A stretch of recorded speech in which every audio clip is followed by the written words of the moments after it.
Šajā brīdī mēs ieklausīsimies šodienas lozungā no jaunās derības. Tie ir vārdi no Mateja evaņģēlija 5. nodaļas, kur 17. pantā Jēzus saka: Nedomājiet, ka esmu nācis atmest bauslību vai praviešus. Es neesmu nācis tos atmest, bet piepildīt.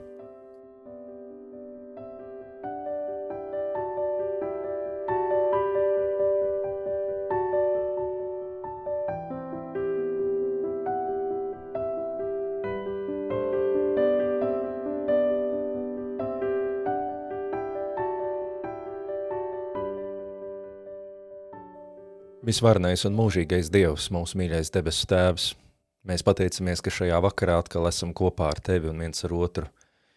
Pateicamies, ka esam varējuši nodzīvot šo dienu. Pateicamies par to, ka mums ir iespēja Tevi uzrunāt un Tevi satikt. It īpaši caur Taviem vārdiem, kuros Tu esi mums atklājis savu dziļāko gudrību.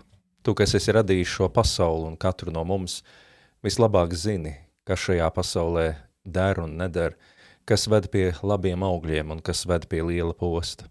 Tāpēc Tu esi mums devis savus likumus un baušļus, tāpēc Tu esi sūtījis savus praviešus pasaulē, lai viņi mums izskaidrotu Tavu gribu, Tavu prātu, lai viņi iedot mums ceļa zīmes mūsu ceļā, kas ļautu mums norientēties un saprast, kas ļautu mums nedzīvot ar sajūtu, ka mēs nesaprotam sevi un pasauli, un līdz ar to mēs arī nezinām, kā pareizi rīkoties, bet kas vienmēr vērš atpakaļ mūsu skatu uz to, ka Tu esi devis mums ļoti lielu brīvību tajā, kā mēs piepildam savu dzīvi un ikdienu, bet vienlaikus Tu esi mūs jau saulaicīgi brīdinājis un pamudinājis, brīdinājis no tā, kas var to visu izpostīt, un pamudinājis neaizmirst to, kas nāk par labu, kas nes svētību.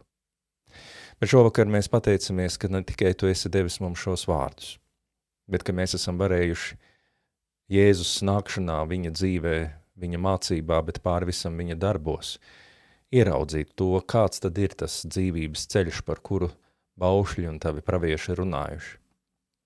Viņš ir tas, kā šodienas lozungs mums saka, kas nevis kaut ko no tā atmet un pasludina par lieku, bet kas ļauj mums kā reizi ieraudzīt, kāpēc tas viss ir ticis teikts, un kāds ir cilvēks, kuru Tu gribi redzēt.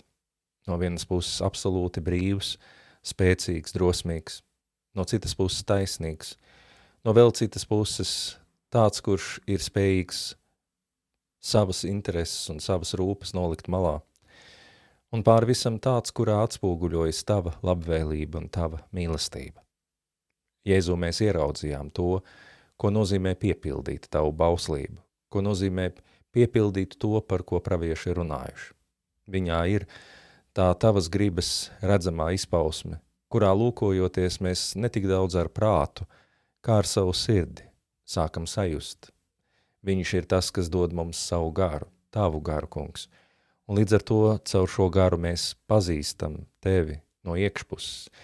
Mēs sākam domāt tā, kā Tu domā, just tā, kā Tu jūti. Gars mūs vada tā, kā viņš vienmēr to ir darījis, jo tas ir Tavs gars, caur kuru Tu esi veidojis šo pasauli, caur kuru Tu turpini darboties, un kas arī ir tas mērķis, kam Tu mūs pretī vedi. Šovakar mēs lūdzam, ļauj mums vienmēr šādi skatīties uz Taviem vārdiem, ka Kristus ir tā atslēga, caur kuru mēs varam saprast to, ko Tu esi teicis, cilvēkiem pavisam citā laikmetā, pavisam citās vietās. Tu esi devis šos baušļus, un mēs varam cilvēcīgi tos pārprast, dažādā veidā sagrozīt, bet mums ir Kristus. Un viņš ir dzīvs, viņš ir klātesošs, viņš ir pieejams katram, kas klausās evaņģēlija vārdos, kas patiešām grib saprast Tevi un Tavu ceļu. Un tāpēc viņš ir tas, caur kuru mums ir jāskatās uz visām lietām, un tad ir tā, ka caur Taviem vārdiem mēs viņu labāk saprotam, un caur viņu mēs saprotam Tevi. Tāpēc, Kungs, mums nav ar ko aizbildināties. Tu esi devis mums visu nepieciešamo, lai mēs šajā pasaulē un dzīvē varētu dzīvot un mums varētu izdoties. Tāpēc šovakar lūdzam, Kungs, ļauj mums turēties pie šī dzīvības ceļa. Vadi Tu pats mūs, palīdzi pie mūsu ikdienas, pie mūsu izvēlēm, pie visiem tiem sīkajiem un mazāk sīkajiem lēmumiem, kuri mums ir jāpieņem. Lai tas patiešām ir Tava gara apgaismots ceļš. lai tā ir tava gudrība, kas iemājo mūsos, lai mēs varam būt tava darba darītāji un tavas valstības dalībnieki. To mēs lūdzam domājot par sevi, bet arī par tiem, kas ir mums līdzās. Mēs lūdzamies pēc šīs žēlastības un tavas vadības arī saviem mīļajiem.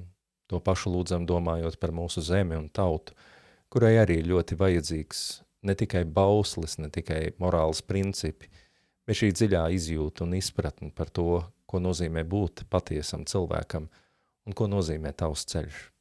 Un tāpat arī lūdzam par visu šo pasauli, kurā notiek tik daudzi notikumi, tik daudz, kas ir aplami, netaisnīgi, tumši, bet vienlaikus, kur turpina skanēt tavs vārds, kur Kristus mums ir pieejams, ja vien mēs vēlamies viņu redzēt. Un mēs ticam, kungs, ka tu pats spēj mūsu sirdis vērst uz šo dzīvības ceļu. Un to lūdzam, domājot par mums visiem gan šajā vakarā un naktī, gan arī priekšā stāvošajā dienā. Kungs, piepildi tu pats mūs ar savu tuvumu. Tad neko citu mums vairs īsti nevajag, jo tavs tuvums nes dzīvību, spēku un prieku.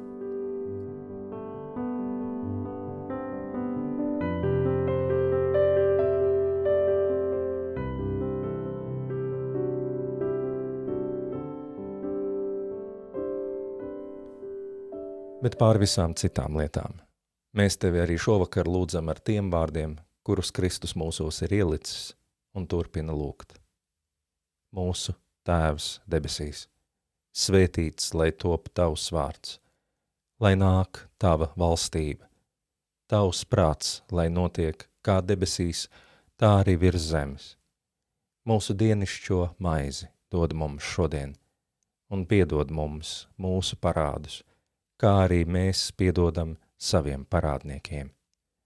Un neievedi mūs kārdināšanā, bet atpestī mūs no ļauna, jo tev pieder valstība, spēks un gods mūžīgi mūžos. Āmen.